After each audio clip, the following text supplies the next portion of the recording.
एक हरे भरे बगिया में बहुत सारी रंग बिरंगी फूलें खिलती थीं। उस बगिया में रहती थी एक छोटी सी मधुमक्खी जिसका नाम था बबली। बबली बहुत मेहनती और चंचल थी। हर दिन वो फूलों की पंखुड़ियों पर बैठकर मीठा रस इकट्ठा करती थी और हंसी खुशी अपनी छोटी सी टोली के साथ खेलती थी। एक दिन बगिया में अचानक अजीब सा हलचल मच गई। सारे फूल धीरे धीरे मुरझाने लगे थे। बबली बहुत परेशान हो गई। उसने अपनी दादी मधुमक्खी से पूछा, दादी, ये क्या हो रहा है? सारे सुंदर फूल मुरझा रहे हैं। दादी मधुमक्खी ने समझाया, बबली बेटा, ये इसलिए हो रहा है क्योंकि हमारे बगिया का सबसे प्यारा और जादुई फूल सूरजमुखी की रानी कहीं खो गया है। उसी के बिना बगिया में खुशबू और रंग नहीं रहेंगे। बबली ने ठान लिया, मैं उसे ढूंढ कर लाऊंगी। बबली ने अपनी छोटी सी उड़ान भरी और बगिया के हर कोने में खोज शुरू की। ऊंचे पेड़ों के ऊपर, छोटे छोटे झरनों के पास और गहरी नालियों के अंदर, पर कहीं सूरजमुखी की रानी का पता नहीं चला। अंत में बबली एक बूढ़े पत्थर के पास पहुंची जहां हल्की सी चमक दिखाई दी। वो वहां गई और देखा, सूरजमुखी की रानी की एक छोटी सी पंखुली वहां गिर गई थी। बबली ने बहुत प्यार से उसे उठाया और फूल को ध्यान से वापस उसके स्थान पर रखा। तभी जादुई चमक फैल गई और सारे फूल फिर से खिले। खुशबू से बगिया भर गई। सभी जानवर और मधुमक्खियां खुश होकर गाने लगे। बबली ने बगिया बचाई, सभी को खुशियां दी। बबली बहुत गर्व महसूस कर रही थी। उसने सीखा कि चाहे आप छोटे क्यों ना हो, अगर दिल से मेहनत करो और प्यार से काम करो तो बड़ी से बड़ी समस्या भी हल हो जाती है। बहुत समय पहले की बात है। एक दूर देश में एक छोटी सी परी रहती थी। उसका नाम था नीलम। नीलम बहुत प्यारी और खुशमिजाज थी। हर दिन वो अपने जादुई पंखों से आसमान में उड़ती और धरती पर रहने वाले जानवरों की मदद करती थी। नीलम की सबसे अच्छी दोस्त थी एक छोटा खरगोश जिसका नाम था टोपी। टोपी बहुत शरारती लेकिन दिल से अच्छा था। दोनों हमेशा मिलकर नए नए खेल खेलते और अपने छोटे से जंगल में मस्ती करते। एक दिन नीलम और टोपी ने देखा कि आसमान में चांद मामा बहुत उदास बैठे थे। नीलम ने टोपी से कहा, हमें चंदा मामा की मदद करनी चाहिए। नीलम ने जादू की छड़ी घुमाई और धीरे धीरे चंदा मामा के पास उड़ चली। नीलम ने पूछा, चंदा मामा, आप इतने उदास क्यों हैं? चंदा मामा ने जवाब दिया, अरे नीलम, मेरी चांदनी बत्ती थोड़ी कमजोर हो गई है, इसलिए मैं पूरी रात सबको रोशनी नहीं दे पा रहा हूं। नीलम ने मुस्कुराते हुए कहा, कोई बात नहीं चंदा मामा, मैं आपकी मदद करूंगी।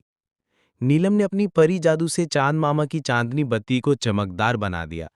थोड़ी ही देर में चंदा मामा की रोशनी फिर से चमकने लगी। चंदा मामा बहुत खुश हुए और पूरे आकाश में चमकने लगे। चंदा मामा ने नीलम और टोपी को धन्यवाद कहा और कहा, तुम दोनों ने मेरी बहुत मदद की। मैं हमेशा तुम्हें चमकता चांद बनाकर देखता रहूंगा। नीलम और टोपी खुश होकर घर लौट आए और फिर से हर रात आकाश में चांद मामा की चांदनी चमकती रही ताकि सारे जीव सुरक्षित और खुश रहें। एक छोटे से गांव में चीकू नाम की एक नटखट और समझदार बिल्ली रहती थी।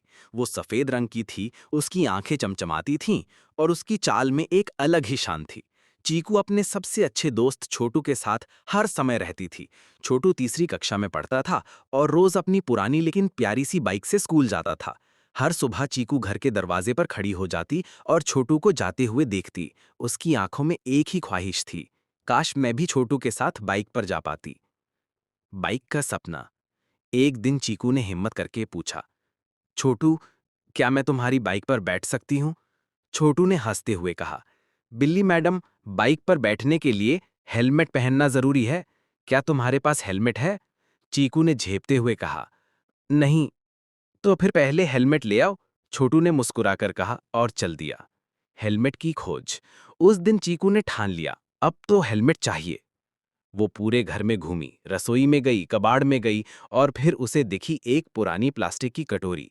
उसने उसे उल्टा किया, दो रबर बैंड लगाए और उसे सिर पर बांध लिया। अब वो लग रही थी जैसे किसी बिल्ली की सुपर हीरो हेलमेट हो।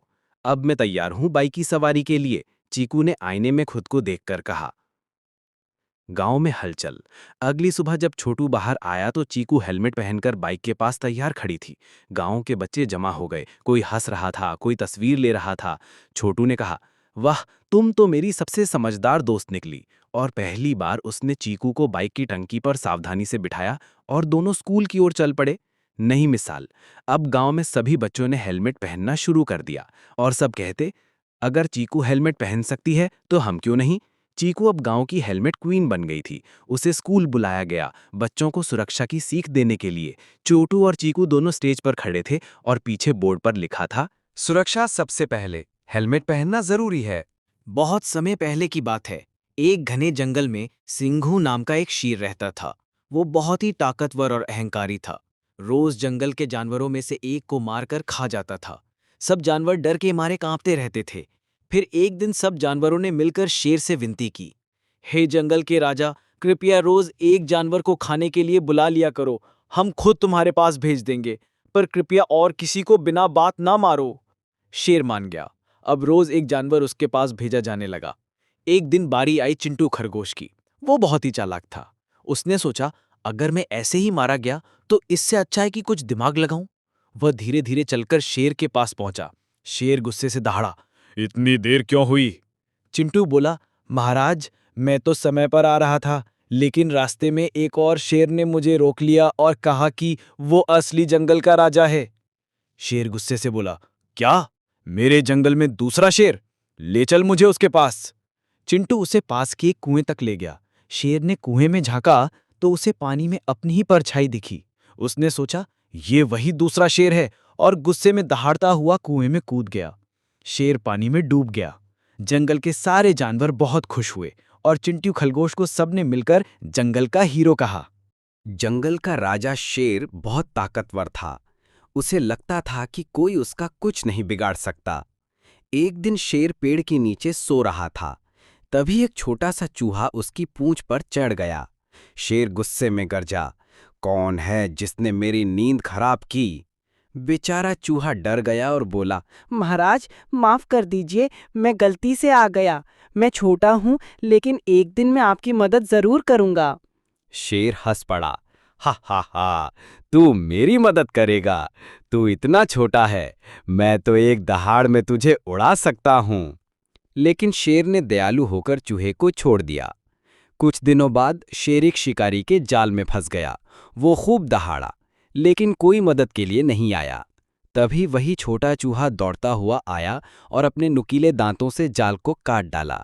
शेर आजाद हो गया। शेर ने शर्मिंदा होकर कहा, सच में कोई भी छोटा या बड़ा नहीं होता, मदद का दिल होना चाहिए। उस दिन से शेर और चूहा अच्छे दोस्त बन गए। बहुत दूर एक हरे भरे जंगल में टप्पू नाम का एक नन्हा हाथी रहता था। टप्पू का सबसे बड़ा सपना था कभी नदी से बातें करना। उसने जंगल के सबसे बूढ़े उल्लू दादा से पूछा, क्या नदियां बोल सकती हैं? उल्लू दादा मुस्कुराए और बोले, अगर दिल से सुनो तो नदियां बहुत कुछ कहती हैं। टप्पू रोज नदी किनारे बैठकर उसे ध्यान से सुनता, लेकिन नदी बस छप छप छल छल करती रहती थी। एक दिन टप्पू ने देखा एक नीली मछली किनारे तड़फ रही थी। वो भागा भागा गया और मछली को वापस पानी में ढकेल दिया। तभी नदी चमक उठी और उसमें से एक चमकता हुआ बुलबुला ऊपर आया। बुलबुले से एक मीठी आवाज आई, टप्पू, तुमने मेरे बच्चे की जान बचाई है, अब मैं तुमसे बात कर सकती हूँ। टप्पू खुशी से उछल पड़ा। नदी ने उसे बताया कि वो जंगल की जादुई नदियाँ है जो सिर्फ दयालु दिलों से बात करती है। अब टप्पू रोज नदी से बातें करता। नदी उसे बताती कहानियां, पुराने जमाने की बातें और छिपे हुए खजानों के राज। एक दिन नदी ने बताया, टप्पू, पास वाली गुफा में एक सोने की घंटी छुपी है जो पूरे जंगल में खुशियां फैला सकती है। टप्पू ने अपने दोस्तों गिल्लू गिलहरी, भोला भालू और मीना मैना के साथ मिलकर उस घंटी को खोज निकाला। जैसे ही घंटी बजी, पूरे जंगल में हंसी, संगीत और रोशनी फैल गई। अब टप्पू सिर्फ नन्हा हाथी नहीं था, वो था जंगल का सच्चा दोस्त और नदी का प्यारा बेटा। एक बार की बात है, एक छोटे से गांव में राजू नाम का एक लड़का रहता था। वो हर दिन स्कूल से लौटकर पास के जंगल के किनारे बैठता और वहां के पेड़ों, पक्षियों और जानवरों को देखता। एक दिन उसे झाड़ियों में कुछ अजीब सी आवाज सुनाई दी। वो धीरे धीरे पास गया तो देखा कि एक छोटा शेर का बच्चा कांप रहा था। उसका पंजा एक कांटे में फंसा हुआ था। राजू को डर तो लगा, लेकिन उसने हिम्मत दिखाई।